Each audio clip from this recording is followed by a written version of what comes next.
I was gonna say you wanted to finally be the tallest guy on set. He's not. Thank you, Philly. Thanks for the laugh, I'm Philly. the tallest guy on set. Howdy, I'm Jared Padalecki, and I'd like to welcome you to Entertainment Weekly's Around the Table with the cast and executive producer, showrunner of Walker Independence. My husband was killed. Who killed him? The new sheriff. I want you to help me kill him.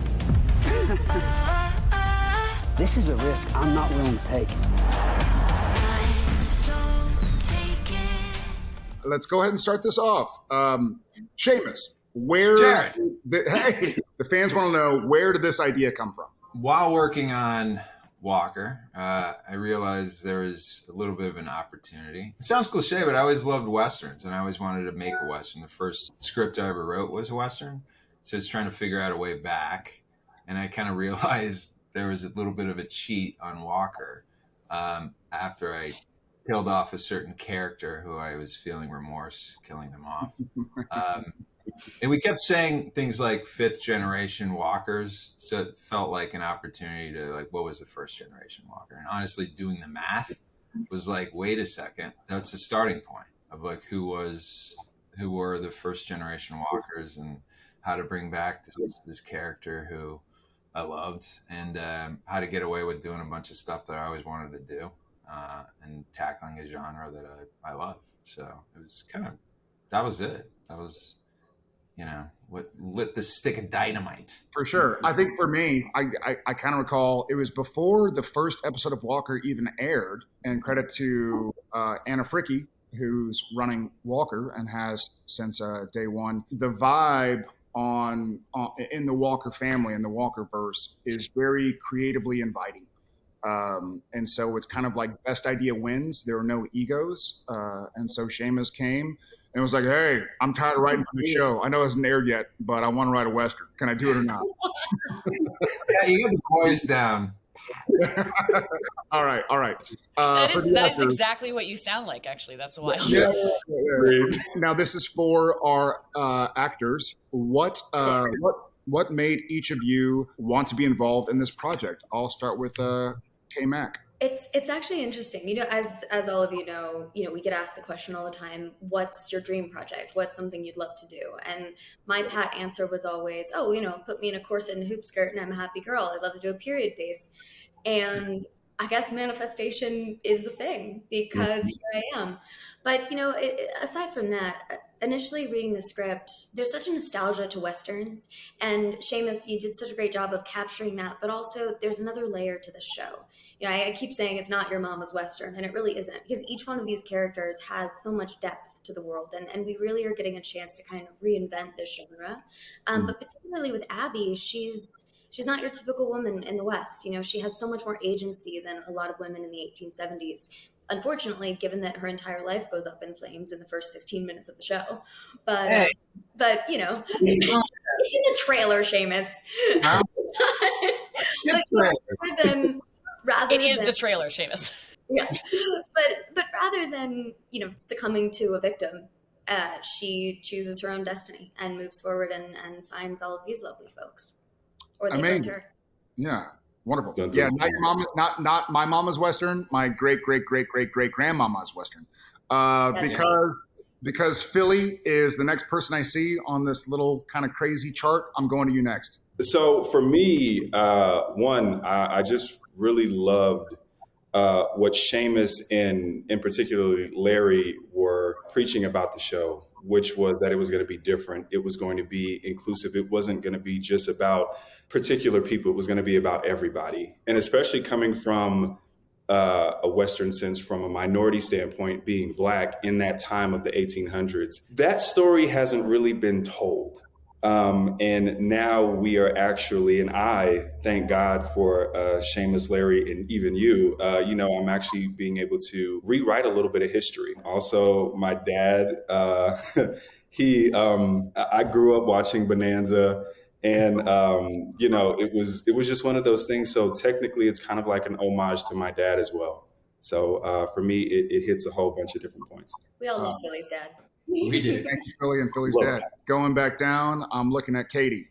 All right, K-Fang. The conversations that I was allowed to have really early in this process with Seamus, with Larry Tang, who's not here, but would make it a lot more boisterous no matter what time of day. We'd be bleeping out every other word, but he'd be right. And with Anna, I can honestly say that it is one of the most tender, attentive, expansive, respectful show joining processes I've ever been part of. I have never had any group of people go so far out of their way to let me know such a huge part of this show is the inclusivity of a time that we're losing the sense of because of how we portray it in media. Because the truth is that the West was hugely diverse. It was this, threshold of so many different cultures coming together for survival too, because they're out in the middle of goddamn nowhere. Amen. Thank you, Katie. Sorry for swearing. No, it's I don't make the rules either. Let's go to Matt, Justin. Whichever one of you fine gentlemen want to answer first. It doesn't have to be Matt, Justin. It can be Justin, Matt. For me, personally, I was really nervous.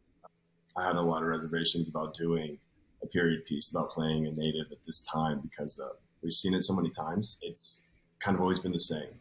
And I grew up, I tell people, I grew up watching Westerns, wanting to be the cowboy because they had so much fun. And I never really wanted to be the Indian in these movies. And so I was worried that was kind of going to be the case. My wife would tell you I was kind of like pacing the house going, I don't know how I feel about this. One day I'm like, I'm into it. And the next one I'm like, no, I'm not into it. I don't like this idea. But to speak to what Philly and Katie said, it was after the conversations with Seamus and Larry and producers, and I felt safe. I felt like you guys were going to have integrity in telling this story. You're going to give us an opportunity to do something new here. And that got me excited. And that pushed me over that threshold that I needed to get past too. What all started for me, I remember when I was lucky enough to come jump on Walker with you, and our first scene was when Hoyt attacks Cordy, there at the house. And I remember that day just from thinking how much fun I was having. Like, it was just everything I loved about being an actor was encompassed in that scene, playing with you and the whole cast. And over the next few months, on and off, getting to play Hoyt, it was just, I felt like I kind of met my spirit animal in a way. And Seamus Seamus and Anna had just the perfect voice for that guy. And I felt like I heard it really well. So you were there, it was just, we were just loving what we were doing. How do you feel this version of Hoyt is different than the one that was on Walker? Well, they're both equally charming and incredibly handsome. I know that. So, but my bad. There you go. I would like to say that the modern day Hoyt was, to me, he was all talking away. I see him as somewhat harmless, and this version of Hoyt, I see more as a man of action. I was going to say you wanted to finally be the tallest guy on set. He's not. Thank you, Philly. Thanks for the laugh, I'm Philly. the tallest guy on set. Obviously. People here, they're all running from something. Trying to find themselves. I guess that's why they call it independence. Pardon me, Your Highness. Now that we've kind of talked to the cast about what drew y'all to the role, I want to ask Seamus, this is for both of us, but I'll start with you. Which role do you remember being the most difficult to cast? Everyone was pick number one, which was incredible. Better than me. Unheard of. Incredible. But it was definitely Abby Walker. I mean, there's no doubt. Thank God. I don't know where you were at the beginning, Katherine, because it took. Well, that's the felt thing. like that's what I remember. Is that we obviously knew who she was and is, but for some reason I think we were led to believe that she was signed on to something else or unavailable, and so we watched dozens of videos, and they're all 5-10 minutes apiece, and they're all wonderful, talented young actresses, kind and hardworking and beautiful. And so we're going through those, and there were great options. And then it seems like we had an email or a phone call one day. They were like, hey, by the way, Kat Mac is available. We're like, what? Well, all right, send her the script, So Kat and Matt, what was the read like when y'all did the chemistry read? via Zoom from different places. So that was a surprise to me. I was there. I was told it was just a director's session. So, I'd done some things with Larry and worked through the scenes. And Larry Tang is such a wonderful director in auditions because he allows you the space and the amount of times to go through the scene to try everything. And he'll give you notes every time. Some of them are completely out of left field. Some of them, just add another layer to what you're doing already. And it's really fun as an actor. It's what I've missed about auditioning is getting to kind of play with the director in the room and experiment with the material. But then all of a sudden he goes, hey, we're going to have you come back in like 30 minutes and read with Matt Barr. And I'm going, okay, yeah, sure. Zoom chemistry read. Let's see how this goes. Let's keep doing this.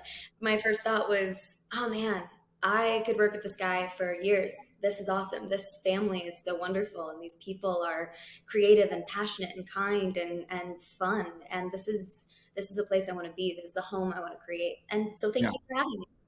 What sort of a man drinks during the day? Oh, the kind that doesn't care what royalty thinks of me. Or the kind with something to hide?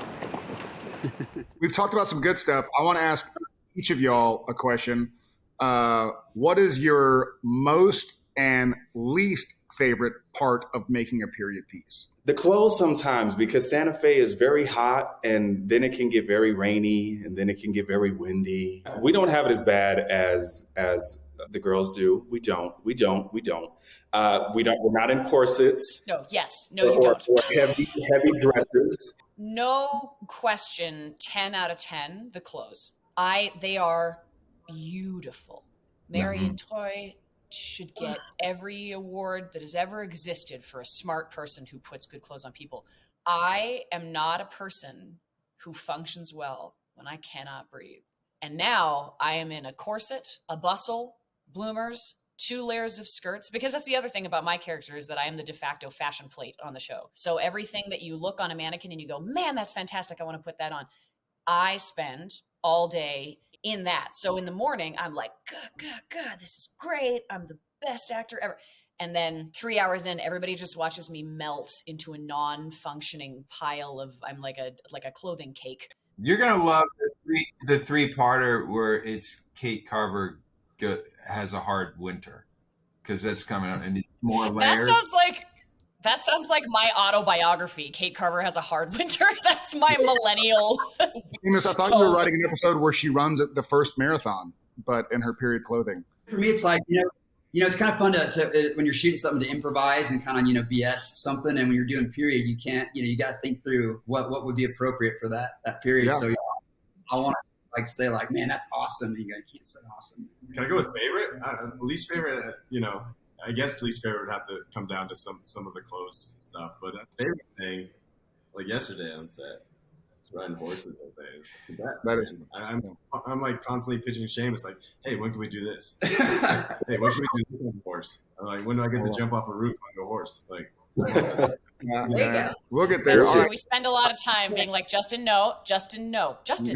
I love how immersive our set is and how committed everyone has been, from Seamus and Larry to everyone in the cast to the period. It's so a lot of times in television you have to cut corners for time and for anything, but this entire set, we have a whole Western town that's just ours, and it's a couple of blocks that all of the sets, interior and exterior, are practical, so we can walk down the street and in somewhere and out the other place. Matt and I did a horse chase through town in the pilot. Gosh, if I had to come up with a least favorite part, potentially the amount of dust that gets in places where dust should not be ever.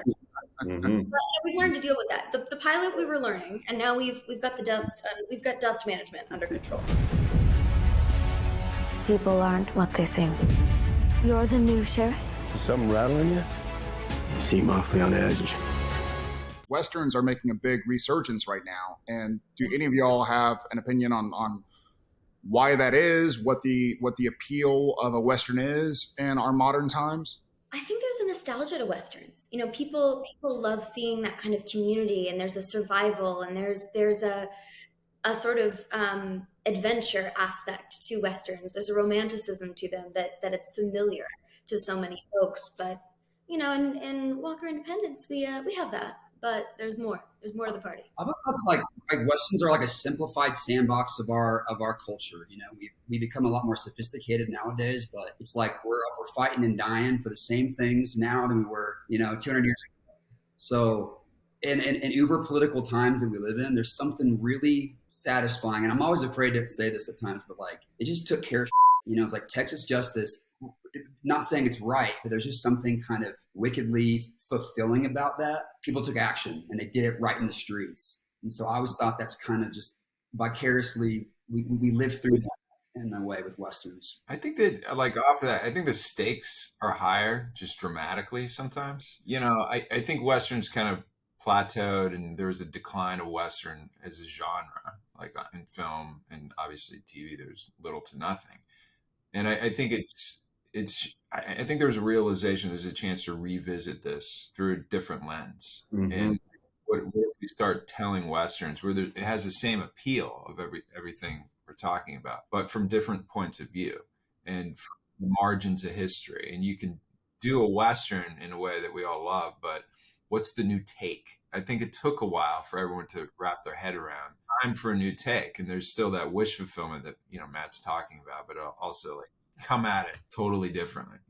And I don't, that's what was appealing to me, not only as a writer, but as like someone who loves to read Westerns, to watch movies, to watch films, that, so. That's a great segue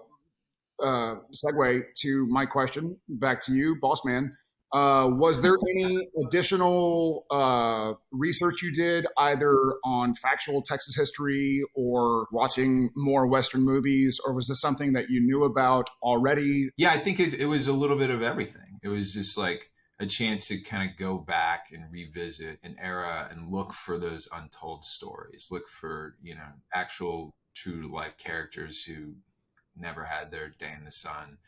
And also like rewatching like all my favorite movies and just look for what's the new take, what's the remix. We say remix a lot, and I'm obsessed with turning points in not only like characters, like here's where we meet this character. They're about to make a big mistake or the best choice in their life. And I think kind of, Matt said 1871. I don't like to specifically say the year. So right around this time where it was a massive turning point in not only nation's history, but Texas history. And so it became something where if you could have all these characters about to make, these certain choices that made them all collide at the same time, while you're kind of reinventing what Texas was at this time. It's just seemed like a nice collision course that laid kind of the setting. And you could kind of build upon. Well, and to your credit, Seamus, so great about what you're doing with this is you don't shy away from the hard things, the gritty things, or the dark things, or the putting characters in that gray area. And I think that's because that's real and that's life and that's the West. No one escapes unscathed, I guess. Yeah, no, and agreeing. And I hope I'm not intruding in this at all, but I do want to piggyback off of Kat with you, Seamus, because in particular, when me and you were having our conversations, me and you were pretty much on the same page. We didn't want to shy away from certain things. The 1800s, there was racism, there was prejudice. And I really wanted to touch on that and kind of going back a little bit. I didn't know before I talked to Seamus about Bass Reeves. I didn't know that he was one of the most noble Black cowboys of the generation. I did not know that. And, it just goes to show, again, Seamus, you, Anna, you're all touching on something that is a remix now, and we just get to show it. And it just makes me super, super, super excited. But yeah, it's just an homage to all of you, seriously.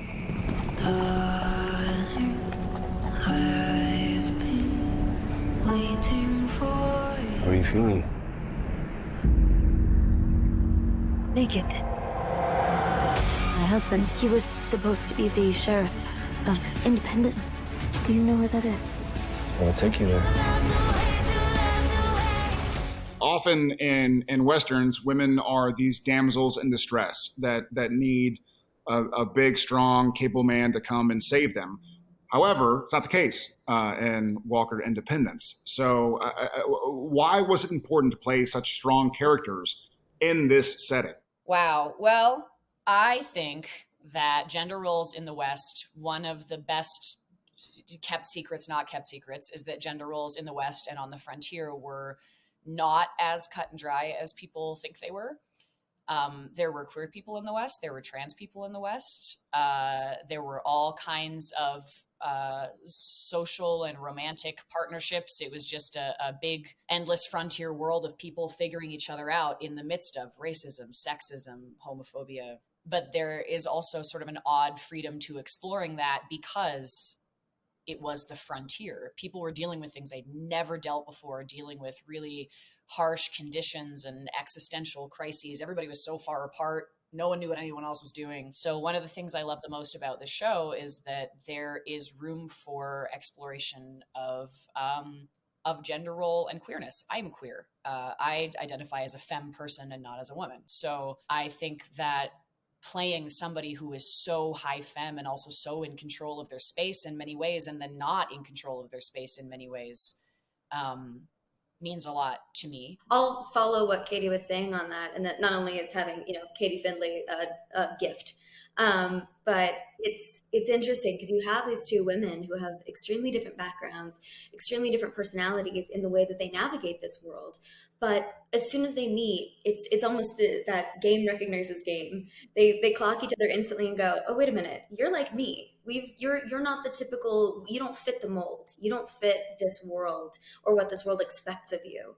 And yet, having navigated it in different ways, they have such a great friendship and, in some ways a partnership in certain aspects of the show because they see that in each other and they recognize that in each other and they challenge each other in different ways. And there's almost an unspoken humor and understanding between these two women of this world and how what their role is in it.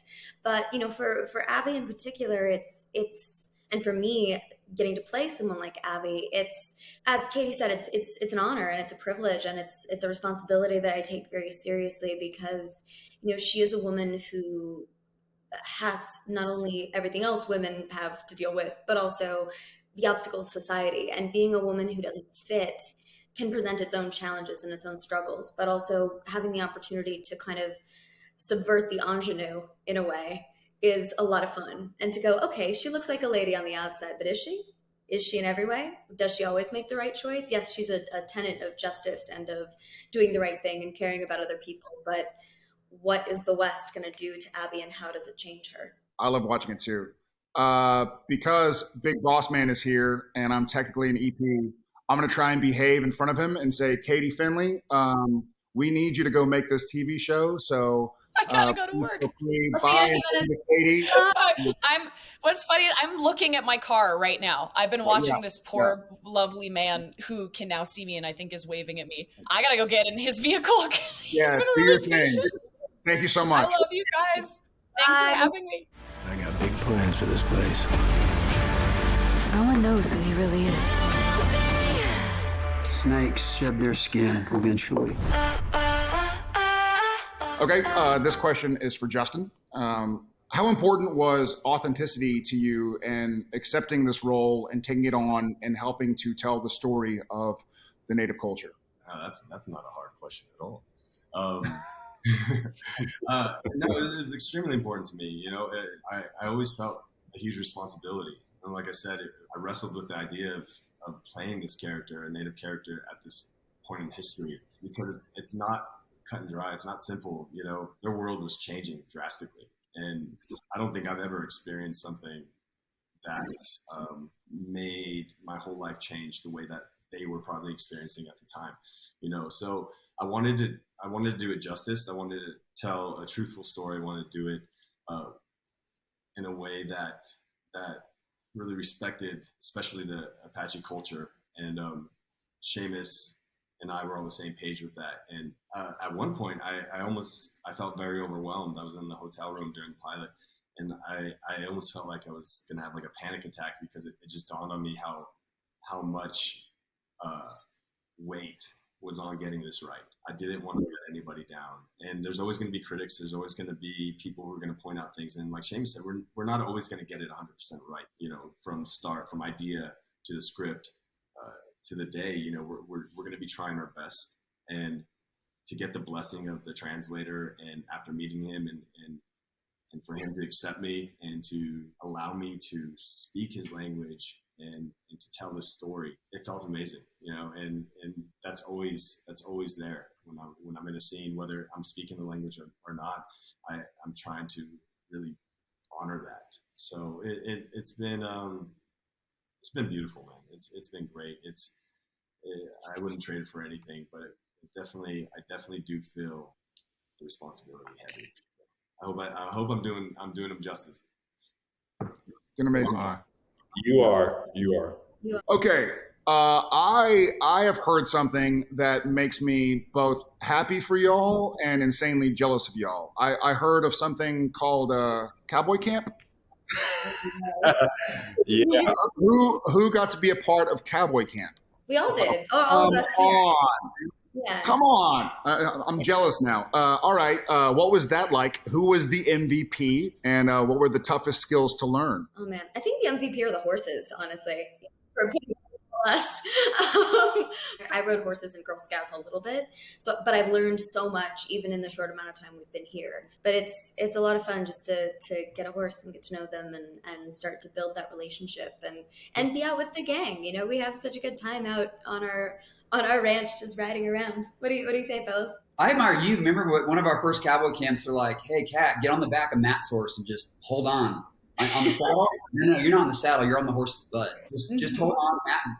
Let her loose. Like, all right, here we go. I had to learn to ride backwards. We didn't end up using it in the pilot, but I was on Matt's horse backwards at one point. We'll use it. We'll figure that out. Yeah, I enjoyed it. I find the hardest thing for me is a trot. That is hard. It's hard on the glutes and it's hard on the inner leg. Okay. Everyone looks great on a horse. Philly, you look amazing on a horse, man. I've seen some of this. Justin is being modest. Sorry to interrupt. He's a natural. It's incredible. I love it, man. It's so much fun. We all have a lot to learn, but it's just so much fun doing it. Like Kat said, we're riding out together.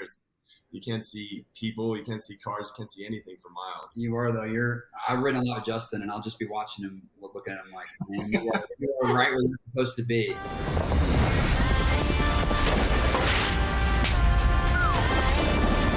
You asked me if I was staying here for revenge or something else.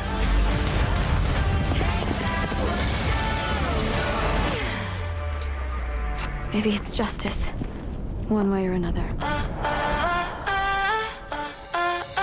One last question to wrap this up. Let's hear it from our captain. This is a simple question, should be a one-word answer. What ultimately is this story about? What ultimately is this story about? What ultimately is this story about? Identity. I think it's about two things and 1,000 things all at once. But I mean, everything I think I've written on, everything I'm drawn to essentially is about identity of just, Westerns I think are defined by changing world, changing landscape. How are people going to adapt? It really is kind of the defining thing. So, I love, like I talked about earlier, finding moments in history, finding moments in people's lives that were turning points and what helped shape and define them. And so there's nothing better than a Western and kind of picking a bunch of characters that what would be the most interesting person to put at this certain place in time. And then part and parcel of that is just change of seeing how people, like we've all talked about, how they made it, how they felt, how to love out here, how they learned to ride a horse for the first time, how did they learn to ride together, someone back to back on a horse, and just how people change, whether it's in the face of tragedy or in the face of kind of love. I think those are the two kind of defining things. And I learned a lesson on Battlestar Galactica was my first show, and there's a lot of things I like to kind of carry forward. And one of the mantras on that show is people doing the wrong thing for the right reasons. And I think about that literally every day when I'm in the room looking at a blank page, having conversations with the actors, the producing team. The one word answer would be identity, Jared, and then the 190 word answer would be the rest of that. So. All right. Well, thank you, Seamus. Thank you, gang. Love y'all. Miss y'all. Keep kicking some butt out there. Right on. Thank y'all for watching Entertainment Weekly's Around the Table with Walker Independence. Can't wait for you to watch Walker Independence premiering October 6th.